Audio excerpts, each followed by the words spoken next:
علیکم، میں اکرام کٹانہ اس وقت پشاور میں موجود. آپ جو میرے ساتھ سنگم میں کھڑے انسان کو دیکھ رہے ہیں، یہ بالخصوص کینیڈا سے آئے ہیں اپنے کپتان کے ساتھ، اپنے کپتان کا ساتھ دینے کے لیے. تو چلیں ان سے بات کرتے ہیں. السلام علیکم. وعلیکم السلام. جی، آپ اپنا نام بتائیں اور یہ بتائیں کہ آپ پشاور میں کیا کر رہے ہیں. آپ تو حلیے سے اس سے پشاور کے نہیں لگتے. میرا نام تابش توفیق ہے. میں کینیڈا سے آیا ہوں، ٹورانٹو سٹی سے.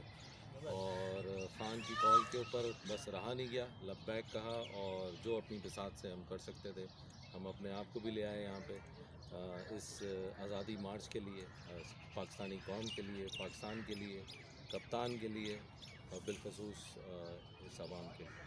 آپ اس ٹائم پشاور میں موجود ہیں. ابھی کچھ ٹائم پہلے خان صاحب نے صدر کا دورہ کیا. یہاں آپ کو کیسا لگ رہا ہے؟ پشاور کی عوام آپ کو کیا لگ رہی ہے؟ خان صاحب کے ساتھ ہیں نہیں ہے؟ یعنی آپ کا جو اپنا پرسنل ویو ہے یہاں کے حوالے سے وہ بتائیں مجھے.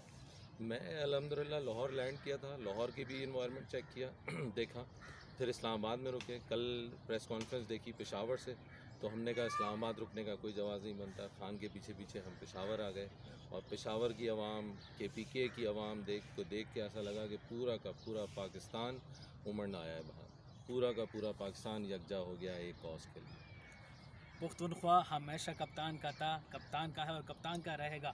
یہ واحد تابش نہیں، ایسے سینکڑوں ہزاروں تابش ہیں جو کپتان کے قافلے میں ہوں گے اور اسلام آباد کی طرف مارچ کریں گے. شکریہ.